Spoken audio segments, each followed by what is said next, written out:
Next game is the Dolphins and the Bills. The Bills actually beat it pretty handedly, 48-20. Tua was 25 of 35, 282 yards, a touchdown, and a pick. Solid day from him. You just wish the score would have been a little different. Okay, so this is where it gets interesting. Achane, 8 carries, 101 yards, 2 touchdowns.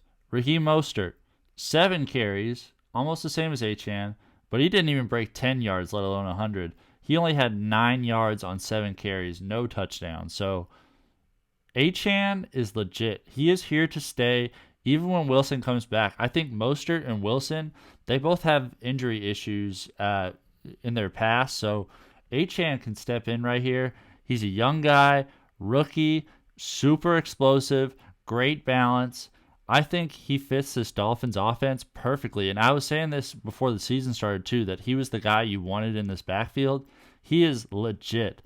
If Achane is sitting around your waiver wire for whatever reason, I doubt it after last week, but go add him. And if you did add him, congratulations, because you have a potential league winner here. Tyreek Hill just had the carry for 14 yards. Braxton Berrios had a carry for 11, and Tua just had 7 yards on the ground. The Bills, they have a really good defense. That's why they beat them here today, and they did a good job of keeping Tyreek Hill in check. 3 catches, 58 yards, 5 targets. Disappointing day from him, but he's still one of the best players in fantasy. Do not trade him. Keep him on your team. Just stay patient with Tyreek Hill. He is, again, one of the best players in fantasy. Hang on to him. Jaylen Waddle, 4 catches, 46 yards.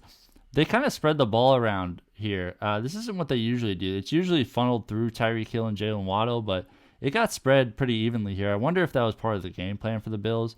Braxton Berrios actually led the way in catches by a pretty sizable margin. The next closest only had 4. Berrios had 6 catches for 43 yards and a touchdown on 6 targets. He also led the way in targets. That had to be by design on the Bills' part. Durham Smythe had 4 catches for 41 yards. Raheem Mostert had 3 catches for 36. Alec Ingold had a catch for 23. Achane had 3 catches for 19. Cedric Wilson had a catch for 16. And Robbie Chosen did not haul in his only target. So keep playing Tyreek Hill. Keep playing Jaylen Waddle. Don't get discouraged based off of this performance. And Achane is legit. Not a fluke. A lot of people were saying that when I put him as the number 1 waiver ad. Not a fluke whatsoever. He is here to stay. And keep playing Tua. I wouldn't say that he's matchup proof totally, because he does, he goes back to the middle of the pack when he plays a bad matchup team. But with that being his floor, I still think he's a must start every week. For the Bills, Josh Allen was phenomenal today. 21 of 25, 320 yards, 4 touchdowns and no interceptions. Perfect quarterback rating. Just stellar stuff from him. Latavius Murray, 4 carries for 32 yards. Surprisingly, he led the way in yards, but he also had a 29-yard rush that boosted his average there. 12 carries for 29 yards and a touchdown for James Cook. Disappointing from the yards perspective, but it's interesting. We didn't get the yards today, but we got the touchdown. And the beginning of the year, it was all yards and no touchdowns. So I wonder if those two will balance out, if we'll get some yards and a touchdown on one of these days. That has to be on its way. Keep playing James Cook. Damien Harris had 6 carries for 29. Josh Allen had 4 carries for 17 yards and a touchdown. And Kyle Allen just had 3 carries for -3. Stefon Diggs, also stellar. 6 catches, 120 yards, 3 touchdowns, 7 targets. He is one of the best players in fantasy. Do not trade him. Keep him on your team. This isn't a sell high by any means. He is the real deal. He is one of the best players in fantasy. Again, like he's not at the Tyreek Hill, Justin Jefferson level, but he is he's fighting for that number 3 spot if he isn't there already. Gabe Davis had 3 catches for 61 yards and a touchdown.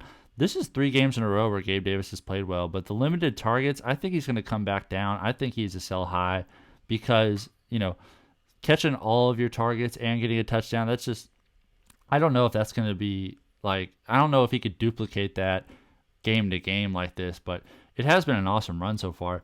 And it wouldn't surprise me if he continues it. But yeah, in my opinion, he's a sell high. James Cook, 1 catch, 48 yards. Dalton Kincaid had 4 catches for 27 yards. 5 targets, though. That's good to see, especially when Dawson Knox only had 1 target. Latavius Murray had 2 catches for 24 yards. Trent Sherfield had 2 catches for 18. Dawson Knox, the 1 target, like I said, and 1 catch for 12 yards. Deontay Hardy had 2 catches for 10, and Khalil Shakir did not haul in his only target. So I would say sell high on Gabe Davis. Keep playing James Cook. Keep playing Stefon Diggs, obviously. And if you have Josh Allen on your team, congratulations. He is phenomenal.